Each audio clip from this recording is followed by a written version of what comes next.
Hello, good morning class.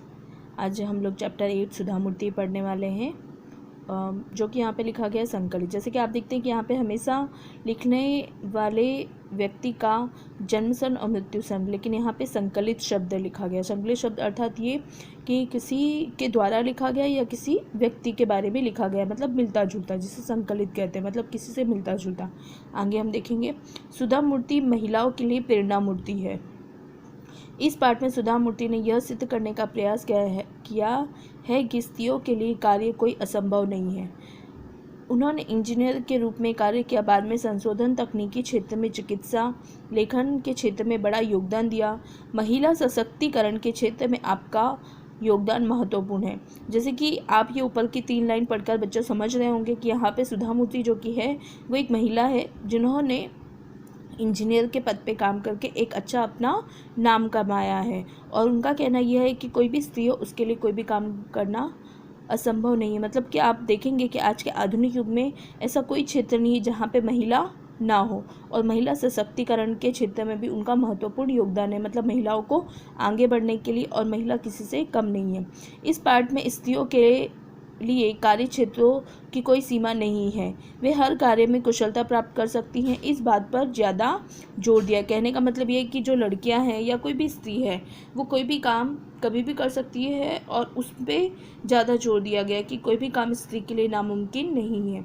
जैसे कि आज आप देख भी रहे हैं, इस कृति का यह संदेश है। कृति अर्थात ये जो पाठ लिखा है उसका कहने का मुख्य यह संदेश है कि जाति और लिंग के बीच में कोई भेदभाव ना रखा जाए। मतलब कहने का मतलब है कि जाति पाति का भी कोई भेदभाव नहीं होना चाहिए। और दूसरा लिंग अर्थात स्त्रीलिंग हो या पुल्लिंग हो, मतलब स्त्री पुरुष में किसी भी प्रकार का कोई भेदभाव नहीं होना चाहिए। दोनों एक दूसरे के पूरक है, और दोनों ही अगर साथ काम करेंगे तो ही जीवन आसानी से चल सकता है। कहने का मतलब ये है, ना स्त्री कम है ना ही पुरुष कम है, दोनों ही अपनी जगह पर व्यवस्थित है। अब हम पाठ आगे देखेंगे।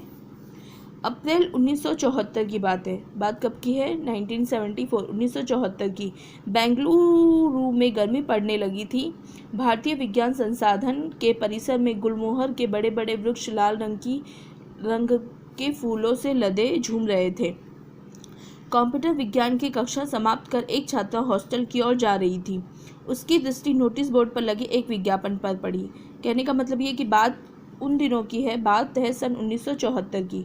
बेंगलुरु में गर्मी पड़ने लगी थी, और भारतीय विज्ञान संस्थान के परिसर में, मतलब कि ये एक संस्था का नाम है जहाँ पे बच्चों को पढ़ाया जाता है, भारतीय विज्ञान संस्थान परिसर में गुलमोहर के बड़े बड़े वृक्ष लाल रंग के फूलों से लदे झूम रहे थे। कंप्यूटर विज्ञान की कक्षा समाप्त कर एक छात्रा, मतलब एक लड़की हॉस्टल की ओर जा रही थी, और अचानक उसकी दृष्टि एक नोटिस बोर्ड पर पड़ती जहाँ पर एक विज्ञापन लगा था। नोटिस बोर्ड पर लगे एक विज्ञापन पर उसकी नज़र पड़ी। यह विज्ञापन जो था वो प्रसिद्ध ऑटोमोबाइल कंपनी टेल्को टाटा की ओर से नौकरी के इच्छुकों के लिए था। मतलब विज्ञापन जो था वो ऑटोमोबाइल कंपनी टेल्को टाटा की ओर से नौकरी जो करना चाहते थे उनके लिए था।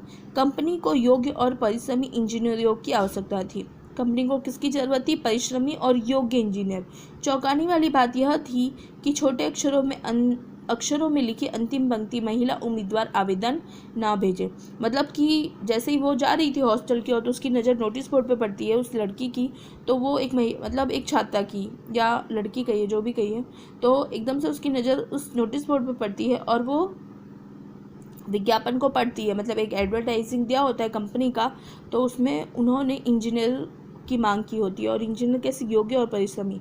लेकिन जब वो देखती है कि नीचे छोटे से अक्षरों में लिखा होता है, और चौंकाने वाली बात यह थी कि छोटे अक्षरों में लिखा होता है अंतिम पंक्ति में कि महिला उम्मीदवार आवेदन ना भेजे। तो यहाँ पर ही देख के हमें समझ में आ जाता है कि यहाँ पे आवेदन महिला को करने के लिए ना कही गई है। उसने एक बार नहीं 2 बार पढ़ा, और जो लड़की थी उसने एक बार नहीं 2 बार पढ़ा। उसे समझ में नहीं आया कि ऐसा कहीं मैं गलत तो नहीं पढ़ रही हूँ, तो उसने एक बार नहीं 2 बार पढ़ा। हाँ, यही तो लिखा था। उसे नौकरी की कोई आवश्यकता नहीं थी। जो छात्रा थी उसे नौकरी की कोई आवश्यकता नहीं थी, क्योंकि उसे विदेश में स्नातकोत्तर परीक्षा के बाद रिसर्च की डिग्री के लिए छात्रवृत्ति मिलने की पेशकश हो चुकी थी। स्नातकोत्तर का अर्थ ये कि बैचलर उन्होंने कर लिया था। मतलब कि जैसे कि वो इंजीनियर बनने वाली थी तो बी उन्होंने कर लिया था, बैचलर ऑफ इंजीनियर, और उसके बाद आगे पढ़ने के लिए उनको स्कॉलरशिप मिलने वाली थी, जो कि वो उसकी पहले से उनको पत्र मिल चुका था, तो उनको नौकरी की कोई आवश्यकता नहीं थी। वह स्वयं भी विदेश जाकर उच्च शिक्षा के बाद रिसर्च की डिग्री के लिए छात्रवृत्ति मिलने की पेशकश हो चुकी थी। वह स्वयं भी विदेश जाकर उच्च शिक्षा प्राप्त करना चाहती थी। वो मतलब कि उच्च शिक्षा अर्थात कि वो पीएचडी करना चाहती थी।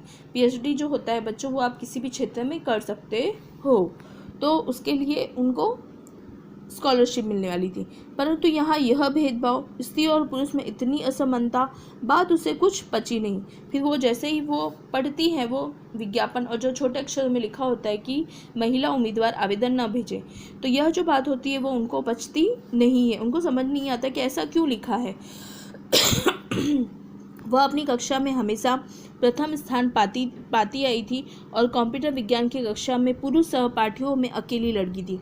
और जैसे कि यहाँ पे उनके बारे में लिखा है कि वो अपनी कक्षा में, मतलब हमेशा जब से उन्होंने पढ़ाई शुरू की है तब से वो हमेशा अपनी कक्षा में प्रथम आई, मतलब कि वो हमेशा प्रथम अंक पे रहीं। और जहाँ पे वो पढ़ाई कर रही थी कंप्यूटर विज्ञान की, वहाँ पे जितने भी उनके सहपाठी थे, मतलब जो भी क्लासमेट थे, वो सारे कैसे थे, लड़के थे, और उनके बीच में वो अकेली लड़की थी जो पढ़ाई कर रही थी, योग्य थी, परिश्रमी थी और उसे कुछ तो करना ही होगा। इस भेदभाव को सहना उसके बस की बात नहीं थी। वह इसका विरोध करेगी और झटकर करेगी, और उनको ये समझ में नहीं आ रहा था कि इस प्रकार का जो भेदभाव है वो सहेंगी नहीं और वो उसके लिए कुछ ना कुछ करेंगी। उसने अपनी डायरी में आवश्यक सूचनाएं लिखी और तेज़ी से हॉस्टल की ओर चल दी।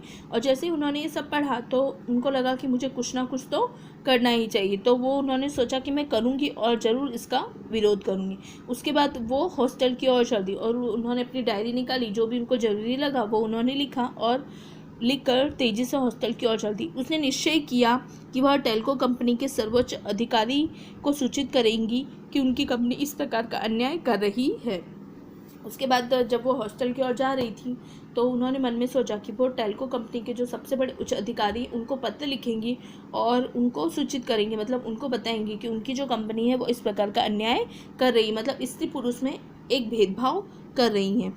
उसे उस सर्वोच्च अधिकारी का नाम मालूम नहीं था, केवल इतना पता था कि टाटा समूह के प्रमुख JRD टाटा हैं। जो कंपनी का विज्ञापन, एडवर्टाइजिंग है, विज्ञापन जो था उन्होंने पढ़ा, लेकिन उसमें उनको उच्च अधिकारी का नाम नहीं पता था। वे सिर्फ इतना चाहती थी कि टाटा समूह के जो प्रमुख हैं वो JRD टाटा है। उसने एक पोस्टकार्ड लिखा और JRD टाटा को संबोधित करते हुए लिखा। उन्होंने उसके बाद एक पोस्टकार्ड लिया और उसमें उन्होंने JRD टाटा को संबोधित करते हुए लिखा, आपने भारत में लोहा, इस्पात, रासायनिक पदार्थ, कपड़ा, मशीनों के बड़े बड़े उद्योग लगाए हुए हैं। भारतीय विज्ञान संस्थान की स्थापना बढ़ चढ़कर आपने योगदान दिया। उसके बाद ये सारी चीज़ें वो अपने पत्र में लिखती हैं। क्या लिखती हैं कि आपने, मतलब जो कंपनी के उच्च अधिकारी उनके बारे में लिख रही है कि आपकी जो कंपनी, उन्होंने बहुत बड़े बड़े काम किए। लोहा इस्पात का जो रासायनिक पदार्थ है, कपड़ा, मशीनों के बड़े बड़े उद्योग आपने लगाए हुए, मतलब इतनी बड़ी बड़ी आपकी कंपनियां हैं अलग अलग क्षेत्रों में, लोहा के क्षेत्र में, रासायनिक पदार्थ, कपड़े, मशीनों इत्यादि अलग अलग। भारतीय विज्ञान संस्थान की स्थापना में भी बढ़ चढ़कर आपने योगदान दिया है। भारतीय विज्ञान संस्थान जहाँ पे वो पढ़ाई कर रही थी तो उसमें भी उन्होंने कहा कि इसमें भी आपका बहुत बड़ा योगदान है।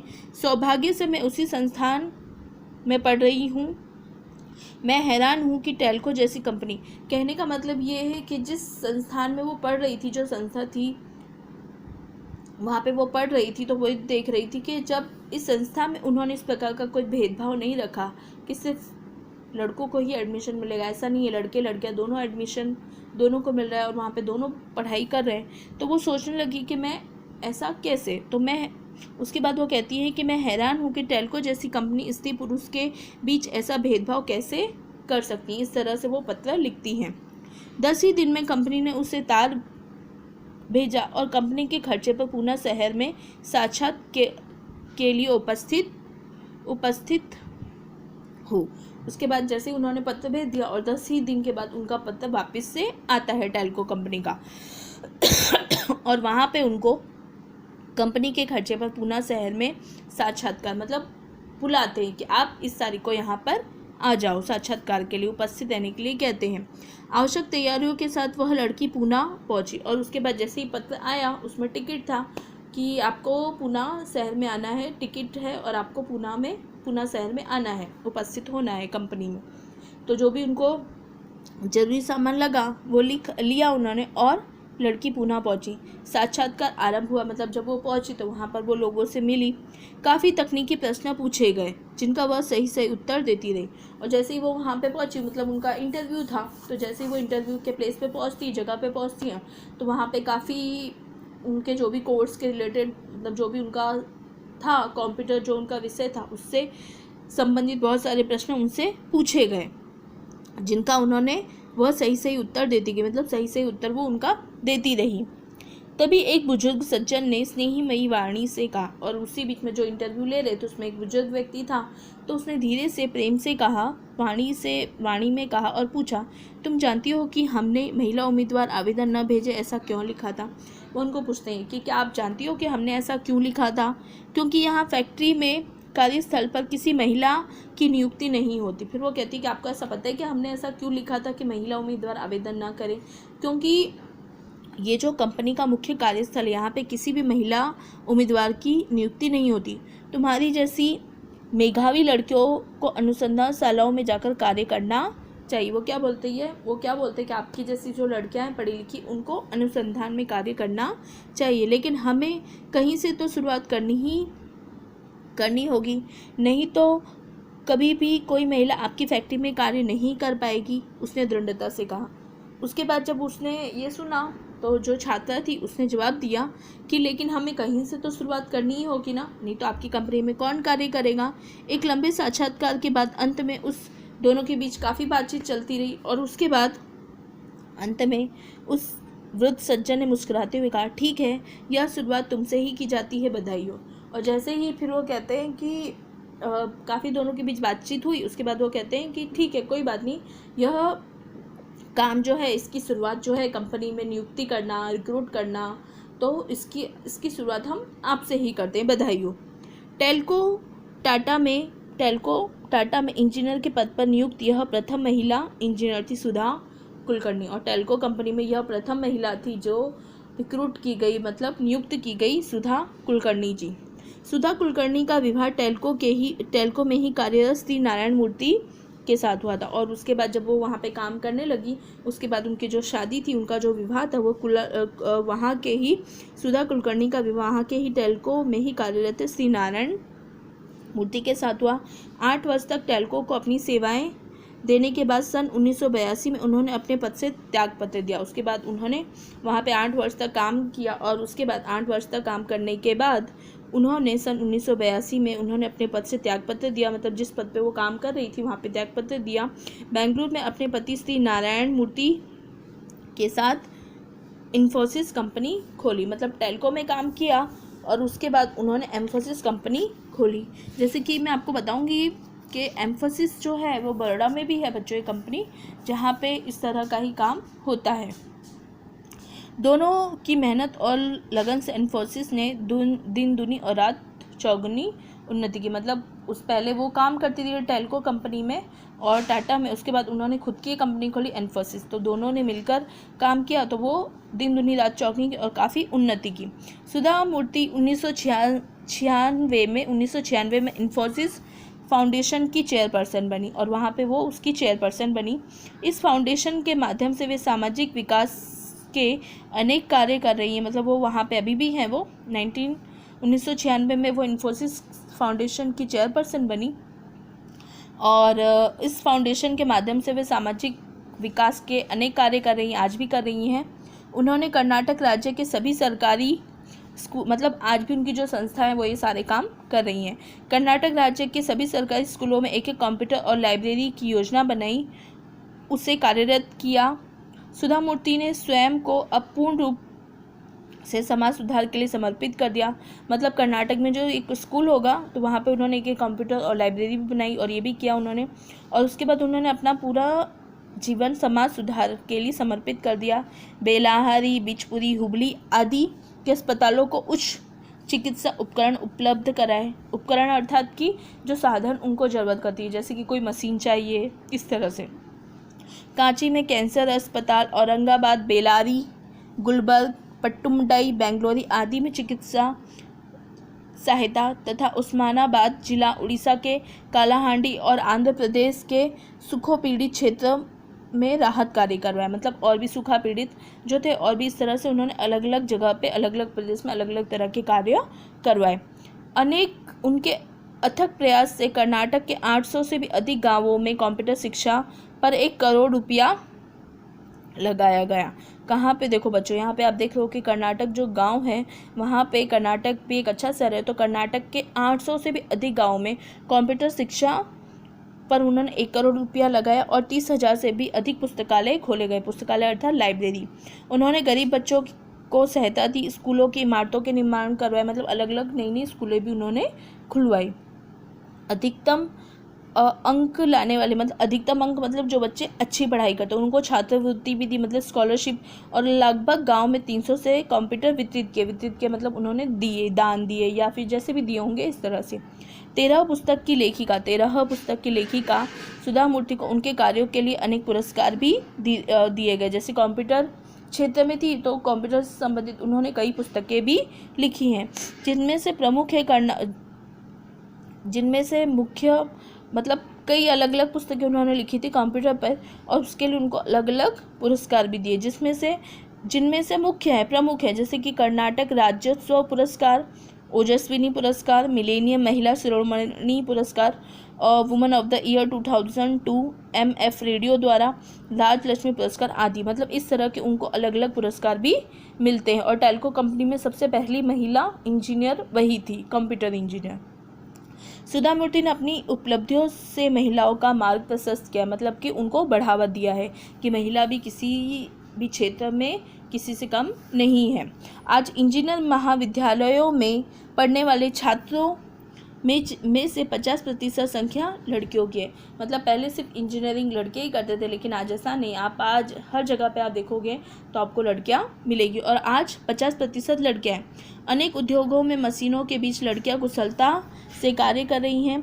जिस मार्ग पर चलकर सुधा मूर्ति ने अपनी प्रतिभा, लगन और परिश्रम से सफलता की ऊंचाइयों को छुआ, उस मार्ग पर नई पीढ़ी को आगे बढ़ता देखकर वे खुशी से फूली नहीं समाती हैं। मतलब उन्होंने प्रेरणा दी और उनको देखकर बहुत सारी लड़कियां, बहुत सारी स्त्रियां आज आगे बढ़ रही, जिनको देख के वो बहुत ही फूली नहीं समाती, बहुत ही खुश होती है।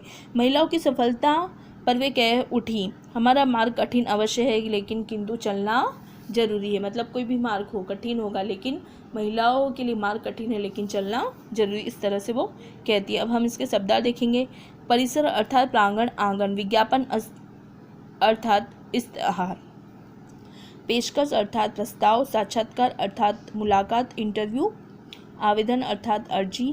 त्यागपत्र अर्थात राजीनामा, पद से त्याग करना। मेधावी अर्थात तेजस्वी। मुहावरे।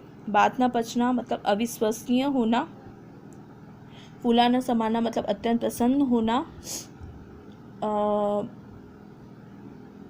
बस की बात न होना मतलब असमर्थ होना। दिन दुनी रात चौगनी, बहुत तेजी से। तो यहाँ पर ये पाठ हमारा समाप्त होता है बच्चों। धन्यवाद।